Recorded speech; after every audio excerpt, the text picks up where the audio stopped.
Hay prices in the PNW are about to go through the roof, and here's why. We're on fire. Insanely on fire. Look at this. So we've been battling fires in Oregon and Idaho, and then clearly in other states, as you can see on this map. Here's Idaho, and here is where we live, and look at this. It is insane. The fire season is just outrageous. But what does that actually mean? Originally, I thought that hay prices were just gonna, they're not really high right now in Idaho. They're like $10, $12 a bale, which is pretty low. And originally I thought that those prices were going to stay low. We've been doing this, I think we're on like year 6. So sometimes I have a pretty good idea of like where the market is going typically.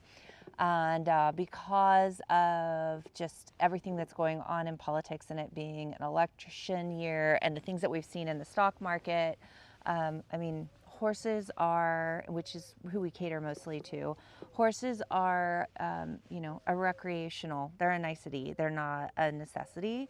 And originally I was going to do a whole video on like what that meant when people like couldn't afford hay for their horses, but that'll have to be, we'll have to save that for later, because then all of these fires started happening. And I was definitely thinking, like, as we saw the mega fires in Oregon just west of the Idaho border, like we saw in news articles, people, you know, losing whole large herds of cattle to the fire, and then like astronomical amounts of grazing land.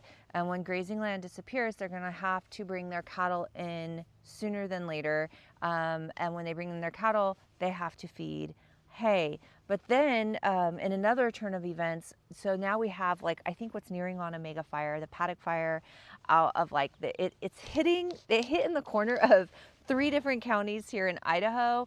And then it's going like every which way. So a huge spread of populace that back up to like BLM land. And now towns are being threatened, burned. Like we are losing so much grazing land. But some people are having to bring in their cattle, and then their next best option is to throw their cattle out on their hay fields. And if their cattle are out on their hay fields, they are not getting potentially third cutting or fourth cutting. It kind of depends on where they're at in their haying season. Like we're in the middle of third. We haven't cut all of our fields yet.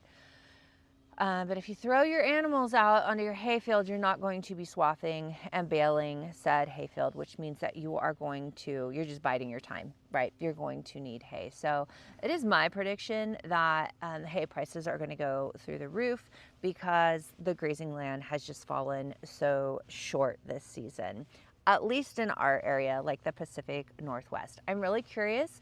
What do you think about hay prices? Do you think that they're too much already at like $10 to $12 a bale? And what do you think the fires mean? Like, what am I not thinking of? What do you think the fires mean in terms of hay? Or even beef costs? I don't know. I feel like the impacts could be monumental. Let me know in the comments.